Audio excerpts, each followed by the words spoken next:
Bonjour tout le monde, je me lance dans le photovoltaïque, seul, je monte moi-même mon matériel, je l'achète moi-même pour que ça me revienne moins cher, car pas les moyens. Et c'est la première fois que je me lance sur YouTube, donc voilà, faites pas attention aux erreurs ou autres, n'hésitez pas à me laisser des messages, qu'ils soient positifs ou négatifs. Restez dans le respect, ne m'insultez pas et tout ce qui suit. Juste, je vous demande d'être correct. Même s'il y a des commentaires négatifs, je suis preneur. Je suis là pour évoluer et apprendre. Donc, je vais vous parler de mon installation photovoltaïque que j'ai débuté début novembre avec un premier panneau solaire 150 watts 12 volts. J'ai un régulateur 50 ampères, no marque, enfin sans marque en fait, plus une batterie de voiture que j'ai récupérée, qui était un peu fatiguée, mais qui fonctionne très bien pour le voltaïque. Voilà. Dire de cela, la première chose, si je peux aider les gens qui veulent se lancer comme moi dans le photovoltaïque, donc il faut un panneau solaire ou des panneaux solaires, il faut un régulateur ou micro-onduleur ou onduleur. Ensuite, il vous faut des batteries si vous voulez stocker et un convertisseur de tension pour alimenter vos charges 230 volts qui sont chez vous. Car évidemment, le stockage sur batterie est sur 12, 24 volts, 48 volts. Chacun choisit sa tension. Moi, de mon côté, j'ai choisi le 24 volts car le 48 volts, quand on prend une châtaigne, on la sent passer. Juste pour vous donner un exemple, une clôture pour les vaches ou chevaux, essayez de la toucher, vous allez comprendre.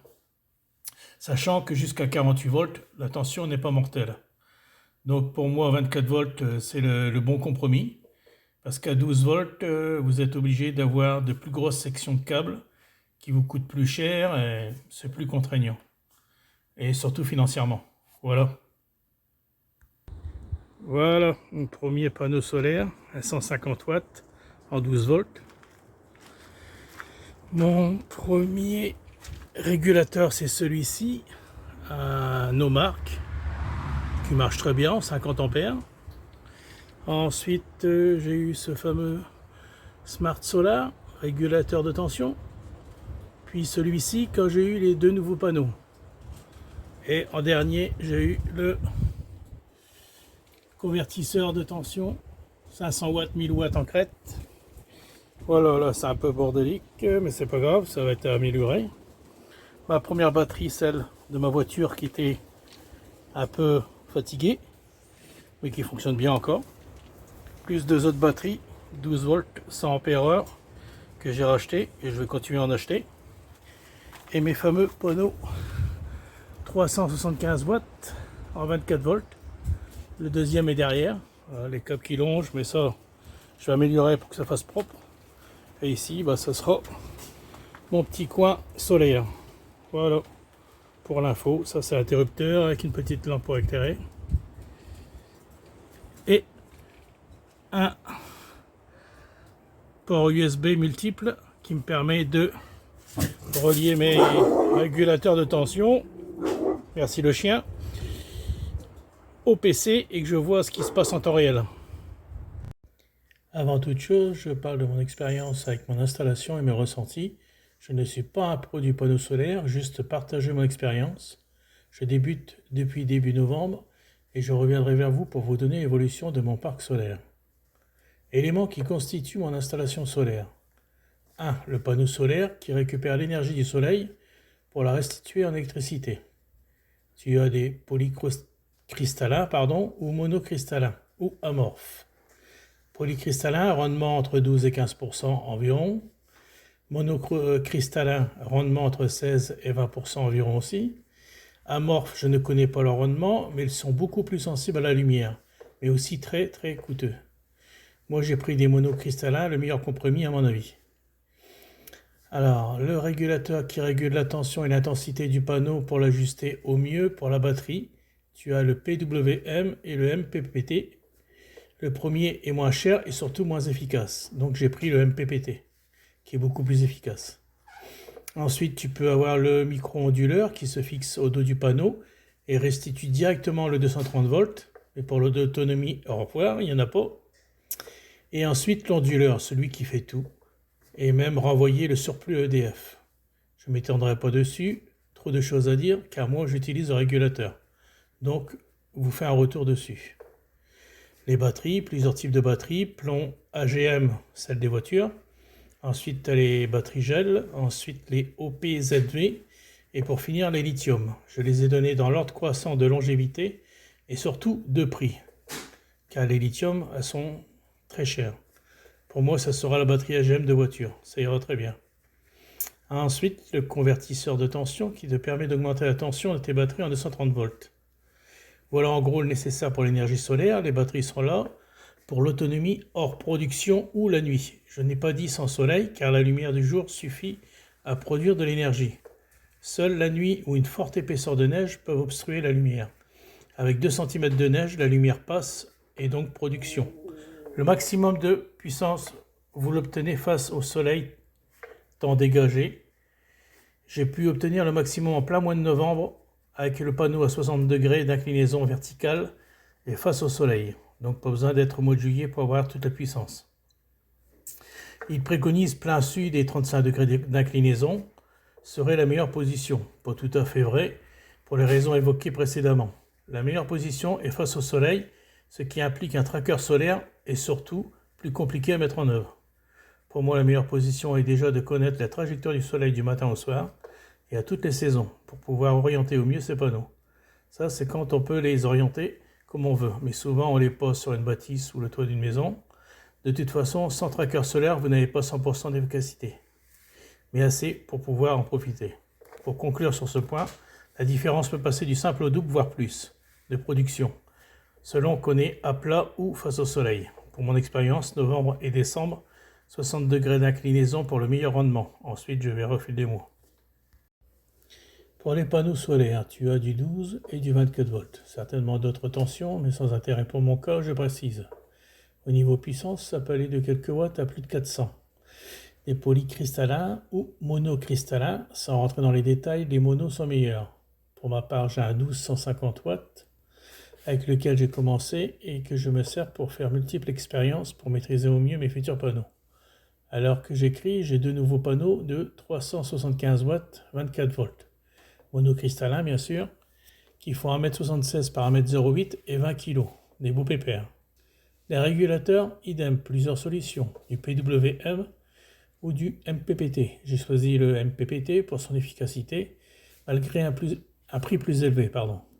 D'autres utilisent des micro-onduleurs qui convertissent directement le courant de 130 volts. Ils sont directement fixés sur le panneau et t'envoient directement du 230. Mais au niveau de l'autonomie, c'est mort. Tu ne peux pas alimenter de batterie, à moins de monter un pack de batterie de 130 volts, coûteux et dangereux. Ou mettre un transformateur de tension. Enfin, voilà quoi, c'est pas le but recherché. Le 48 volts, il ne tue pas, mais il se coupe un peu quand même. Je préfère le 24 volts. Pour exemple, j'aime les exemples, ça aide à comprendre. Les clôtures électriques des vaches ou chevaux sont en 48 volts en règle générale. Allez les toucher, vous allez voir la sonnée que vous allez prendre. Différentes intensités aussi, ainsi que les tensions. Pour les tensions, tu as du 12, 24, 48 volts pour les régulateurs. Les intensités, tu as de 10 ampères à plusieurs dizaines d'ampères. Pour avoir la puissance, tu multiplies la tension par l'intensité, ce qui te donne des watts. Exemple, 12 volts x 10 ampères égale 120 watts en 12 volts. Et pour avoir la même puissance en 230 volts, tu divises 120 watts par la tension 230 volts, ce qui te fait 0 ampère 52. Sachant que tu calcules à peu près 5 à 6 ampères au millimètre carré du câble, c'est une approximation, car en réalité c'est beaucoup plus compliqué que ça, car plus de paramètres à prendre en charge, comme la longueur du câble. Mais on va rester sur mon exemple de moteur. Tout cela pour faire comprendre pourquoi on choisit une tension plus forte. Pour éviter des trop gros câbles, trop de pertes dues à l'intensité trop forte, la longueur des câbles et aussi leur prix. Exemple, j'ai une charge de 1500 watts que je veux alimenter par le biais de mes batteries. Du coup, on va favoriser une tension plus forte avec moins d'intensité. 1500 watts égale 12 volts fois 125 ampères, ou 24 volts fois 62 ampères 5, ou 48 volts fois 31 ampères 25. À 12 volts égale 125 ampères divisé par 5 ampères au millimètre carré, ce qui me donne un câble de 25 mm carrés. Ça fait déjà une belle bête. À 24 volts, eh ben, c'est divise par 2. Et à 48, encore par 2. On arrive à 6 mm. Tout cela pour des longueurs de câble raisonnables, environ 10 mètres. Au-delà, on devra revoir le calcul pour un câble plus gros, car les résistances sont plus les mêmes. Les batteries, je ne vais pas m'étendre dessus tellement il y en a. Moi, j'ai pris du 12 volts 100 ampères-heure. J'en ai deux que j'ai câblés en série, ce qui me donne du 24 volts 100 ampères-heure. Ce sont des batteries de voiture, tout ce qu'il y a de plus simple. Pour les personnes ne connaissant pas trop l'électricité, un petit résumé pour qu'ils comprennent mieux. Tout appareil électrique a une puissance en watts, qui est le fruit de la tension multipliée par l'intensité en ampères. Exemple, j'ai un ventilateur de 460 watts en 230 volts, ce qui me donne 460 watts divisé par 230 volts égale 2 ampères. En solaire, ces trois éléments doivent être connus. Donc si vous avez bien suivi, les batteries de 12 volts et 100 ampères font 1200 watts. Ça, c'est en théorie. Et vous avez les ampères-heure, ampères par heure. Ça, c'est les ampères consommés pendant une heure. Idem pour les watts-heure, les watts consommés pendant une heure. Ensuite, nous avons le régulateur de charge. Il est là pour régler le courant de tes panneaux vers la batterie, plus ou moins bien. Il gère cela selon si c'est un PWM ou MPPT, le meilleur qui gère étant le MPPT. Le convertisseur de courant, il est là pour convertir le courant de ta batterie 12-24 volts en 230 volts. En fait, il élève la tension pour notre cas en solaire.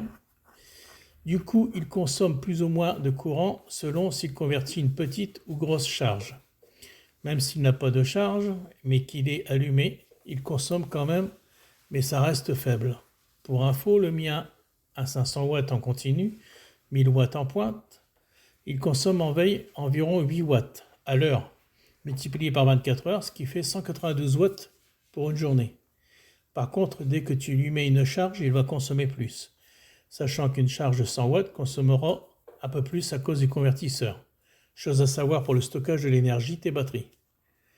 Les charges sur lesquelles il faut tout prendre en compte, la tension en volts, l'intensité en ampères, la puissance à l'allumage ou en continu, et la puissance consommée si la charge a un cycle de marche. Genre machine à laver, si pas de cycle, genre une ampoule, connaître approximativement le temps qu'elle fonctionnera pendant 24 heures. Ça paraît une usine à gaz au début, mais une fois maîtrisé, vous gérez au mieux votre solaire. Si vous ne prenez pas en compte tous ces paramètres, vous aurez de mauvaises surprises. Le soleil, la base de tout, doit, si on veut être au maximum de rendement, se trouver en face du panneau. Mais là, c'est une autre histoire, car le panneau, lui, est fixe et ne bouge pas, contrairement au soleil qui, lui, non seulement bouge de l'ouest vers l'est, mais se déplace aussi au fil de l'année du côté ouest et est. En gros, pour faire simple, un exemple, le mien. L'hiver, le soleil se lève derrière la maison du voisin de gauche et se couche au bout de son jardin. Et l'été, le soleil se lève derrière ma maison et se couche derrière la maison du voisin de droite. L'hiver, le soleil est plus bas. Pour un rendement optimum, je devrais mettre les panneaux à 60 degrés vertical. L'été, le soleil est au-dessus de nos têtes. Donc là, ça serait à 0 degré à plat, quoi. Donc l'idée, il faudrait un tracker solaire qui suivrait le soleil tout au long de la journée. Avec un panneau, oui, mais plusieurs, ça commence à être chaud. Mais c'est faisable, il y en a qui le font. Pour mon cas, je les mets sur une paillote que j'ai fabriquée et ça ira bien comme ça. La rentabilité, oula, vaste sujet, que j'ignore de mon côté, d'autres y sont très attachés. Mais je vais donner mon avis. Elle ne sera pas la même pour tout le monde, plus ou moins longue, selon plusieurs critères, l'emplacement, la disposition des panneaux et la gestion de tes charges. Celui qui aura le moins de surplus sera celui qui gère le mieux ses panneaux. Le problème écologique, très bien d'utiliser le solaire comme énergie, mais moins bien la fabrication des panneaux. On ne peut pas tout avoir, il faut faire des compromis. Moi, je m'y suis mis depuis début novembre 2020 et j'y prends de plus en plus goût. J'ai déjà cramé 2-3 fusibles car j'avais inversé les polarités plus et moins. Mais c'est l'expérience qui rentre. Règle à respecter. Toujours brancher la batterie avant les panneaux, car le régulateur doit savoir quelle tension il peut envoyer à la batterie. Lorsque vous branchez le convertisseur à la batterie ou la charge, toujours vérifier qu'il a arrêté, câblé ou décâblé en charge. Des étincelles, tu vas voir. C'est clair que quand tu branches ou tu débranches quelque chose en marche, il y a une charge et donc de l'intensité. Et donc quand tu mets en contact deux éléments, ça fait des étincelles. Ne jamais brancher les panneaux sur la batterie directement. Bah oui, ils peuvent envoyer du 0 à 1 volt, du 0 volt 1, voire jusqu'à 24 volts pour un panneau en 12 volts, et un peu plus de 40 volts pour un panneau de 24 volts. Donc sur une batterie de 12 volts, ça ne va pas le faire.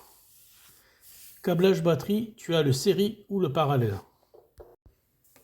Pour les batteries donc en série, tu branches le moins de ta première batterie sur le plus de ta deuxième batterie, et ainsi de suite. Et les deux plots qui te restent, tu les branches sur ta charge convertisseur au régulateur, en respectant bien les deux polarités.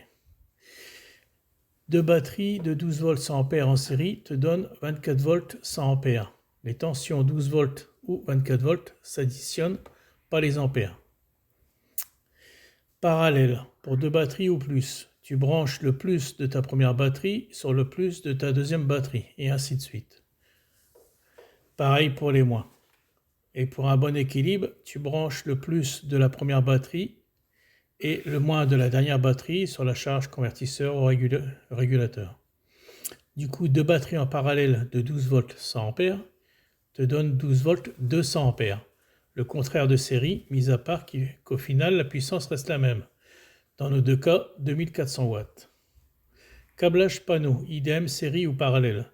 Même câblage, même tension, même intensité, mais un détail supplémentaire qui a son importance. En série, si un panneau lâche, tu n'as plus de courant. Par contre, en parallèle, les autres continuent à fonctionner.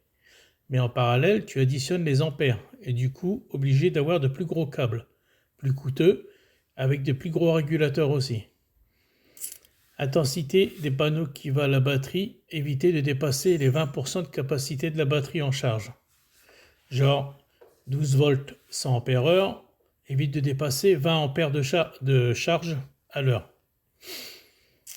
Pour mon expérience, je ne fais pas comme tout le monde, j'ai un panneau, un régulateur et une batterie. Je ne fais ni de série ni de parallèle, c'est mon choix. Certes, ça va me revenir plus cher, mais comme j'achète au fur et à mesure, ça ne me dérange pas car je ne recherche pas l'amortissement pour les raisons que je vous ai données précédemment. Pour conclure, je voulais vous faire partager mon expérience sur le solaire que je commence à développer. Mon savoir à ce propos, en étant le plus simple possible dans mes explications, je sais que j'aurai des retours positifs ou négatifs. Je suis preneur car demande à évoluer dans ce domaine et surtout à le partager. Car je trouve cela une très belle expérience, je vous ferai part de l'évolution de mon installation.